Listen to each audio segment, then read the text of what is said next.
그러므로 형제들아, 우리가 빚진 자로 돼 육신에게 져서 육신대로 살 것이 아니니라. 너희가 육신대로 살면 반드시 죽을 것이로되 영으로서 몸의 행실을 죽이면 살리니, 무릇 하나님의 영으로 인도함을 받는 사람은 곧 하나님의 아들이라. 너희는 다시 무서워하는 종의 영을 받지 아니하고 양자의 영을 받았으므로 우리가 아빠 아버지라고 부르짖느니라.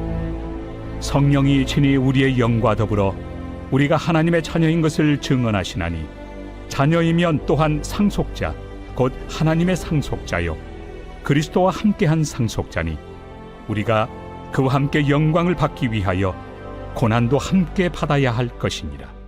할렐루야. 오늘도 주님의 평강이 우리의 삶 속에 함께 하시기를 소망합니다. 오늘 본문 로마서 8장 12절에서 17절의 말씀에서는 우리에게 질문하고 있습니다. 우리는 누구의 자녀로 살아가고 있습니까? 바울은 오늘 본문에서 우리 신자들의 정체성을 양자라는 언어를 통해서 선명하게 선언하고 있습니다. 이 선언은 어떤 감성적인 위로가 아니라 삶을 드러내는, 삶을 앞으로 이끌어주는 능력이 되며 우리로 거룩함을 쫓게 하는 동력이 되어줍니다. 하나님께서 우리의 아빠, 아버지가 되신다는 이 복음의 심장부를 붙들 때 성령께서 우리를 자녀답게 살도록 실제로 인도하시고 도우신다는 거죠. 이것은 심리적인 어떤 자기 암시로 끝나는 것이 아니라 십자가와 부활로 이미 우리 가운데 나타난 바 되었고 성령으로 계속 적용되는 구원의 현실적인 모습입니다. 그래서 오늘 우리는 두려움의 그 종살이에서 벗어나서 아들로서의 담대함과 친밀함의 자리로 나아가서 정죄의 기억에서 벗어나서 그 친밀한 교제로 부름받도록 이 본문을 말하고 있다는 거죠.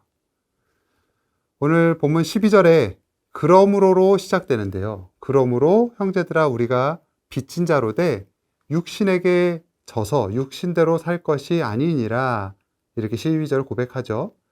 신자들은 더 이상 죄와 죽음의 법에 빚진 존재가 아니라는 겁니다.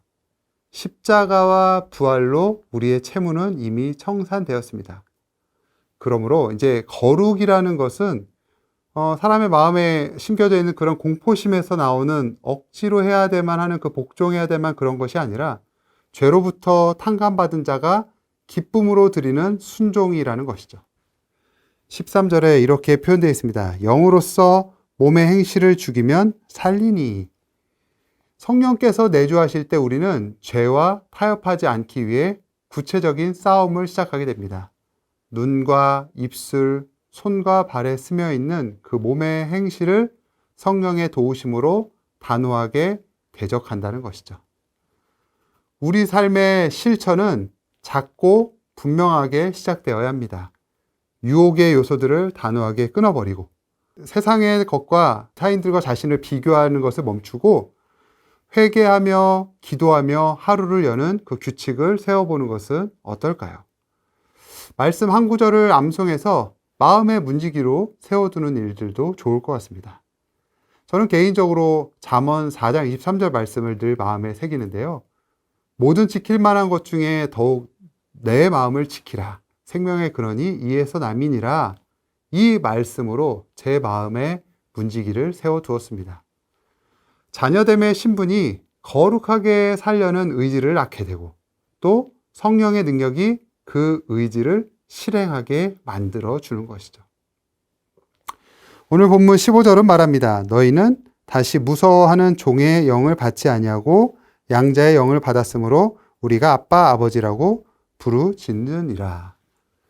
우리는 다시 무서워하는 그 종의 영이 아닌 양자의 영을 받았기에 하나님을 아빠 아버지라 부른다는 것이죠.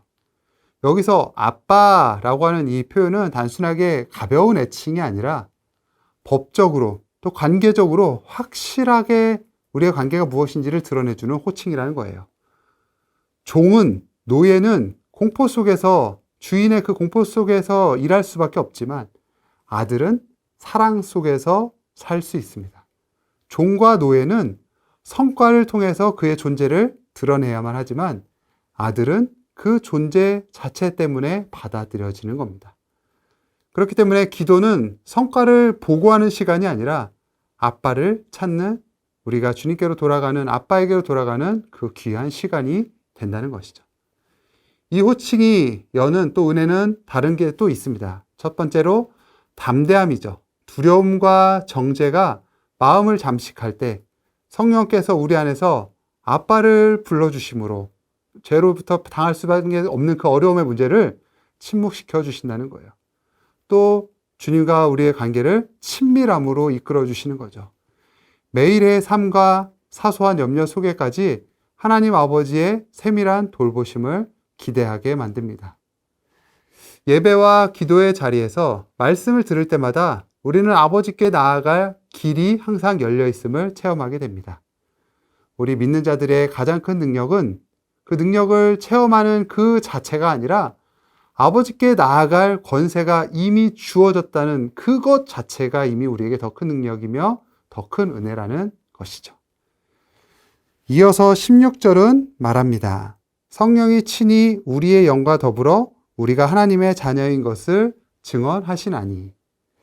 성령은 그 보혜사, 파라클레토스, 성령은 보내심 받은 그 보혜사는 우리의 곁에서 도우시고 변호하시는 분이 되어주십니다.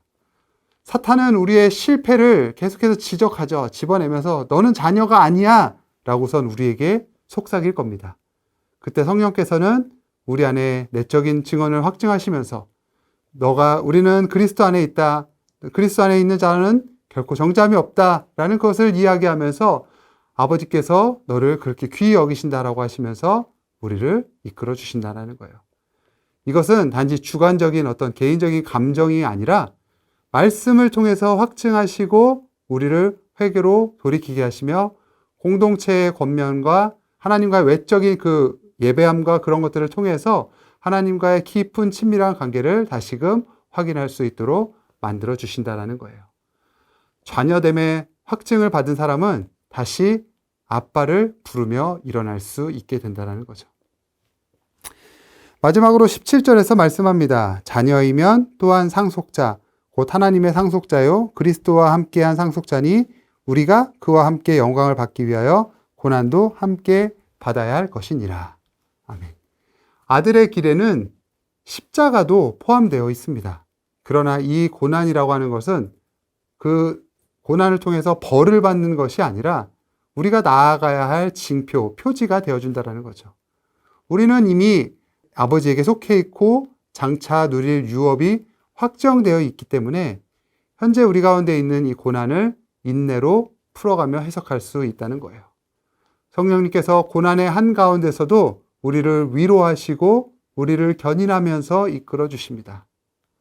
우리 가정의 갈등, 우리 직장 가운데 불의함, 몸의 연약함 속에 어떤 어려움 속에서도 보혜사 성령께서는 약속의 말씀을 기억나게 하시며 우리의 탄식을 들으시며 아빠 아버지에게 우리가 탄원할 수 있도록 이끌어 주신다는 거예요.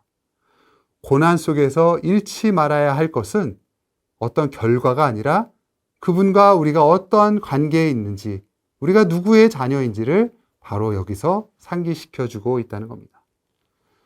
그렇다면 우리가 하나님의 자녀답게 살기 위해서 우리가 몇 가지 기억하며 나아가면 좋을 점이 있겠습니다. 먼저는 우리 정체성을 확고히 해야겠죠.